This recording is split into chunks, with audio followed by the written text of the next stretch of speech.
આપણી હાજરીનું ભાન થાય એ અસ્મિતા, અને આપણી હાજરીનું ભાન થાય એનું ભાન ન થાય એ અવિદ્યા. ચાર શબ્દની અટપટી રમત થઈ ગઈ. અસ્મિતા બે પ્રકારની છે. એક અસ્મિતા છે ક્લેશ છે, અને એક અસ્મિતા છે એ સંસ્કાર છે. જીવ જ્યારે પહેલો પ્રગટ થયો, ક્યારે થયો એ ખબર નથી, ત્યારે એ અસ્મિતા નો ક્લેશ લઈને આવ્યો. અને જીવ જ્યારે જાગે છે ત્યારે અસ્મિતાનો સંસ્કાર છેવટ રહે છે. સમાધિ દશાને જ્યારે અસ્મિતાનો સંસ્કાર કહે છે. એટલે અસ્મિતાનો સંસ્કાર એટલે જ્યાં લગીન જીવન મુક્ત પુરુષ હોય ત્યાં લગીન એનું દ્રષ્ટૃત્વ, એનું સાક્ષીત્વ, એનું વ્યાપકપણું એ બધું રહે.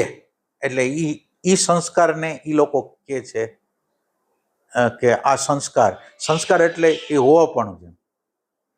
એટલે ચૈતન્ય તત્વ જેની અંદર પ્રગટ થઈ ગયું છે એ વસ્તુ આમાં બતાવે છે, એને એ સંસ્કાર કહે છે. અને એ સંસ્કાર જીવનના અંત લગીને હાલે, કારણ કે પોતાનું દ્રષ્ટાપણું તો જ્યાં લગીન તમે જીવો છો ત્યાં લગીન તમારે સાક્ષી તરીકે તો જીવવાનું જ છે.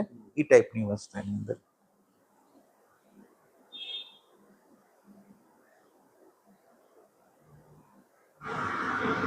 આપણે ઉપલબ્ધ થઈએ છીએ. ધ્યાનની ગહેરાઈમાં જ્યારે ઉતરતા જઈએ છીએ ત્યારે વિતર્ક, વિચાર, આનંદ અને અસ્મિતા, છેલ્લી સમાધિ દશાને નામ અસ્મિતા કહે. આરંભમાં પણ અસ્મિતા છે, પણ ત્યાં અવિદ્યા છે. અંતમાં પણ અસ્મિતા છે, પણ ત્યાં વિદ્યા છે.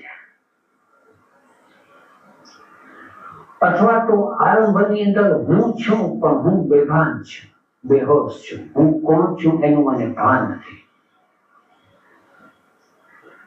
અને અંતની અંદર હું છું, હું કોણ છું, હું ક્યાં છું, હું કેવો છું એનું ભાન થઈ જાય. એ પણ અસ્મિતા છે. પણ એ અસ્મિતા છે એને સંસ્કાર. ક્લેશ અને સંસ્કાર જે અભાનપણે વળગે છે એનું નામ ક્લેશ, અને જે સભાનપણે ધારણ કરીએ છીએ, આવે છે, એનું નામ સંસ્કાર.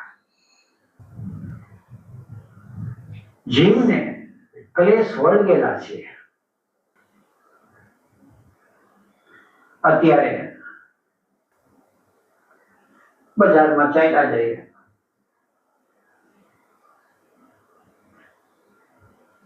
અને કોઈનો ધક્કો લાગે, કોઈ ભટકાઈ જાય, અને તરત જ આપણી અંદર કંઈક એક વસ્તુ પ્રગટ થાય. ક્યાંક આપણો જીવ ભટકતો હોય અને કોઈનો ધક્કો લાગે એટલે જીવ ઠેકાણે આવી જાય.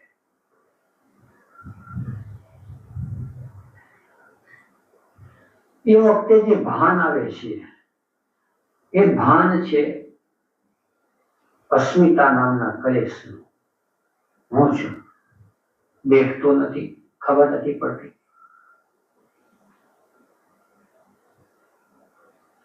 અને ભટકાઈ ગયા અને હુંનું ભાન થયું, અને ખબર પડી કે જીવ ભટકતો હતો અને બીજાનો ધક્કો લાગ્યો અને ભાન આવી ગયું. આ જ્યારે ખબર પડે ત્યારે જે ભાન આવે છે એ ભાન છે અસ્મિતા, એ સંસ્કાર છે. ઓલી અસ્મિતામાં તાદાત્મ્ય છે, આમાં જુદો પડી જાય. Subjective state of consciousness. અત્યારે આપણે બધા અહીં બેઠા છીએ,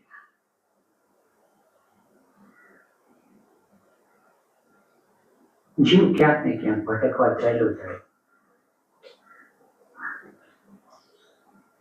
અને આપણે યાદ કરીએ અથવા હું તમને યાદ અપાવું કે જસ્ટ બી પ્રેઝન્ટ, તો તમારા શરીરની ભીતર કંઈક એક અવતરણ થાય છે, ક્યાંકથી એક સત્તા આવે છે. તમને એમ લાગે છે કે હું છું. Just I am, just presence. તો આ જે સહજ હોવાપણાની જે અનુભૂતિ થાય છે એ છે સંસ્કાર અસ્મિતાનો.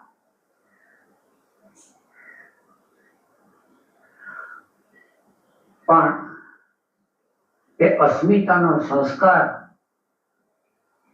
અને અસ્મિતાનો ક્લેશ, હું કંઈક છું, આપણું કામ કોઈને કરવા આપ્યું હોય અને એનાથી ન થયું, આપણી પાસે બે પૈસા ભેગા થયા હોય, આપણી પાસે વ્યવહારિક જગતની અંદર ક્યાંક ઊંચું સ્થાન આવી ગયું હોય, કંઈક વિદ્યા પ્રાપ્ત કરી હોય, વિદ્યા એટલે યુનિવર્સિટીની, કંઈક કળા કારીગરી પ્રાપ્ત થઈ હોય અને આપણી અંદર એક હુંનું ભાન આવે છે, હું કંઈક છું. શારીરિક બળ હોય, શરીરમાં સૌંદર્ય હોય, તાકાત હોય, તો પણ આપણે ચાલ્યા જતા હોય તો અંદર એક કંઈક આપણને થાય કે હું કંઈક છું. આ જે હું કંઈક છું એ જે થાય છે એ ક્લેશ છે.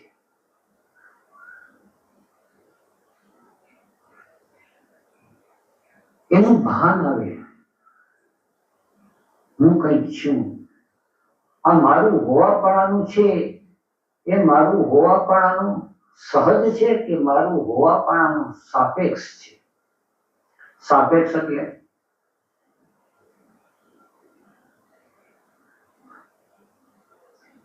મારા શરીરમાં રૂપ હોય અને હું બની ઠરીને નીકળું અને મને લાગે કે હું કંઈક છું, તો રૂપ જાતું રહે. શરીરમાં યુવાવસ્થા હોય અને એમ લાગે કે હું કંઈક છું અને યુવાવસ્થા જાતી રહે. બે પૈસા ભેગા થયા હોય અને લાગે કે હું કંઈક છું અને બે પૈસા જાતા રહે. કોઈ સમાજમાં ઊંચું સ્થાન, કોઈ પદવી મળે અને એને લાગે કે હું કંઈક છું અને સ્થાન જાતું રહે. એટલે આપણું જે હોવાપણું છે એ હોવાપણું સાપેક્ષ છે, વસ્તુ કે વિષયની અપેક્ષા એ છે કે નિરપેક્ષ છે, કશું કંઈ નથી. અને છતાં એક હોવાપણાનું એક સહજ ભાન છે. તો એ અસ્મિતાનો સંસ્કાર છે. પહેલું છે ક્લેશ છે.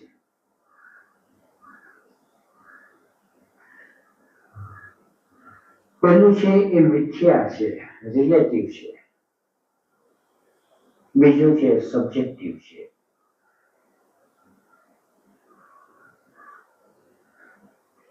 તો અવિદ્યા, અસ્મિતા, પછી આવે છે રાગ અને દ્વેષ. હવે હું કંઈક છું એ જે ક્લેશ છે, તો એની સત્તાને, એના હોવાપણાને જે ટકાવી રાખે એના પ્રત્યે સહજ જ એનું ખેંચાણ થાય છે. એનું નામ રાગ. હું છું તો જે વ્યક્તિ મારા હોવાપણાને સપોર્ટ આપે, હું છું ને કોઈ કે તમે કંઈક છો, તો એ વ્યક્તિ પ્રત્યે આપણને સહજ જ ખેંચાણ થાય. અને જે વ્યક્તિ મારા હોવાપણાને ઇનકાર કરે,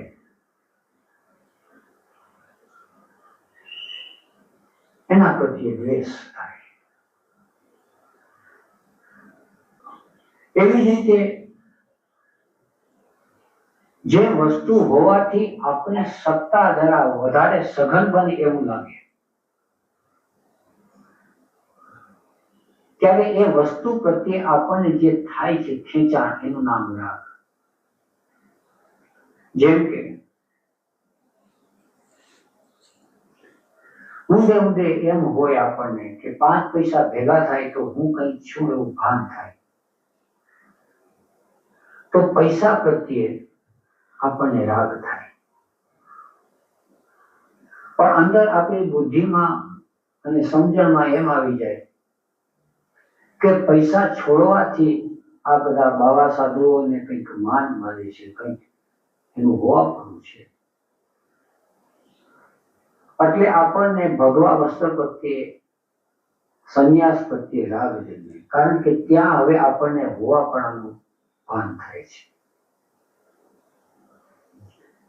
તો એકને પૈસા મેળવવામાં હોવાપણાનું ભાન થાય છે, તો એકને પૈસા છોડવામાં હોવાપણાનું ભાન થાય. મૂળ લક્ષ્ય તો પોતાના હોવાપણા ઉપર છે, પોતાની સત્તા ઉપર. એને ખ્યાલ નથી, એ જુદી વાત છે. એને એમ લાગે કે મોટર ગાડીમાં બેસીએ તો કંઈક મારા હોવાપણાનું લાગે છે, તો એ મોટર ગાડી પ્રત્યેને રાગ થાય. અને કોઈને એમ લાગે કે નહીં, પદયાત્રામાં બરાબર છે, તો મોટર ગાડી પ્રત્યે એને દ્વેષ થાય અને પદયાત્રા પ્રત્યે એને રાગ થાય.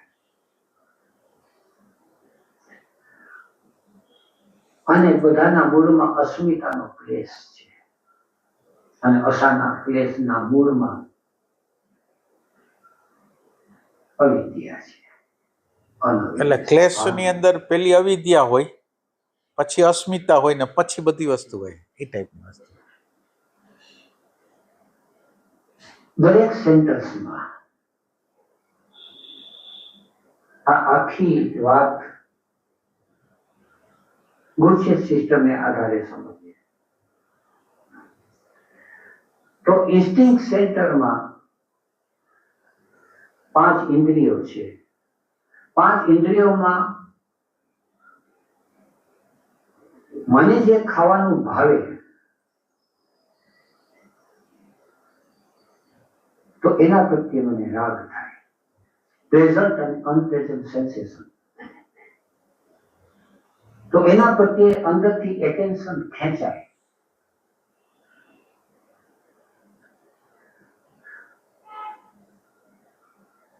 અને મને જે ખાવાનું ન ભાવે એના પ્રત્યે દ્વેષ થાય. અને બંને જીવને માટે ક્લેશ છે. ક્લેશ એ માટે છે કે યોગ સૂત્રમાં જ્યારે આગળ જાશું, ક્લેશનો અર્થ જીવને કોઈ ને કોઈ રીતે પીડા આપે, એનું નામ ક્લેશ.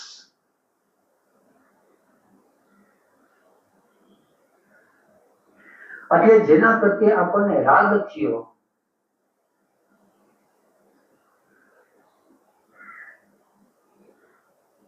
એ પીડા આપવાનું છે. પછી પીડા એ ક્યારે આપે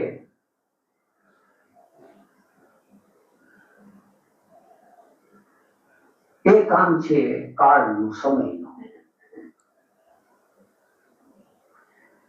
કારણ કે વસ્તુ હોય કે વ્યક્તિ હોય, જીવના સંપર્કમાં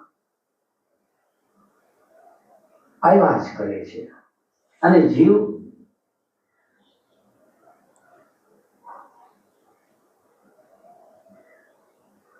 ના હાથમાં તો એ લગામ નથી. એટલે થાય એવું કે જેના પ્રત્યે રાગ હોય એની પછાડી જીવ દોડે, અને જેના પ્રત્યે દ્વેષ હોય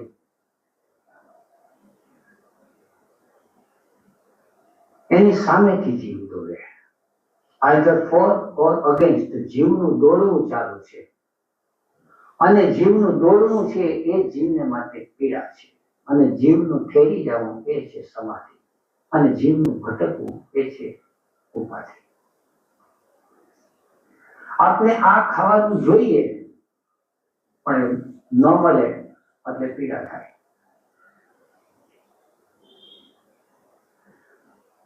અને મળવું ન મળવું અસ્તિત્વને હાથ છે. અને આ ખાવાનું મારે ન જોઈએ પણ સામે આવીને કંઈક ઊંધું છે, પીડા થાય.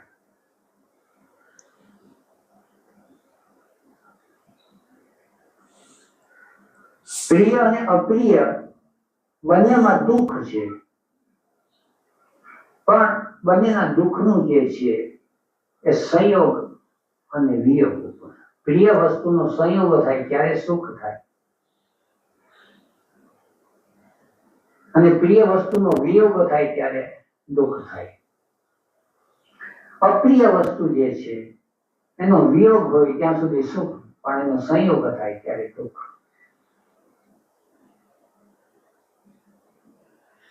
આપણે બધા ફસાયેલા રાગ દ્વેષ ભય બધામાં ફસાયેલા છીએ, એ કંઈ ખબર પડતી નથી.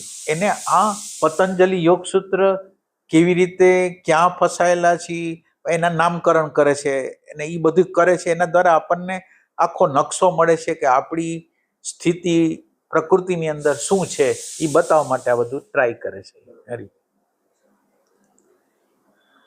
આપણને એમ થાય કે આનું વળી જરૂર શું એમ, પણ તમારે એક્સપર્ટ થવું હોય, આમ જનરલ જ્ઞાન રાખવું હોય કે ભાઈ રાગ દ્વેષ ભાઈ બધું એ બરાબર છે, અને કામ ન કરવું હોય ને જનરલ નોલેજ રાખવું હોય તો બરાબર, પણ તમારે આનું એક્સપર્ટ થવું હોય કે ક્યાં ઉપાય કરવાથી આમ રાગને કાઢવો હોય દ્વેષને કાઢવો હોય તો કરવું શું, તો એ આખું મિકેનિઝમ છે ને એ આ બતાવે યોગ. હા બસ હા. એટલે ઘણી વાર એવું લાગે કેટલાક લોકોને કે ભાઈ મગજમારી છે ને કરવી, ભગવાનનું ભક્તિ કરી લે, પણ એ છે ને પ્રમાદ છે. એટલે આપણા મગજના 15,000 મિલિયન કેટલા છે, કેટલા 1500 કે 15,000 મિલિયન જે છે એમાં તો 5-10% જ આપણે વાપરી છીએ, એટલે વાપરતા જ નથી આપણે. એટલે એ વાપરવા માટે આપણે જ્યારે તમને નવું જ્ઞાન આપવામાં આવે ને એટલે અંદરથી એક નકાર થાય, કારણ કે નવો ટ્રેક થવાનો હોય, એને ગમતું હોય જ્ઞાતમાં રહેવાનું, અને નવો ટ્રેક ગમે નહીં એટલે એ પછી એમ ગોતી કાઢે કે ભક્તિ હારી છે આના કરતા તો એમ.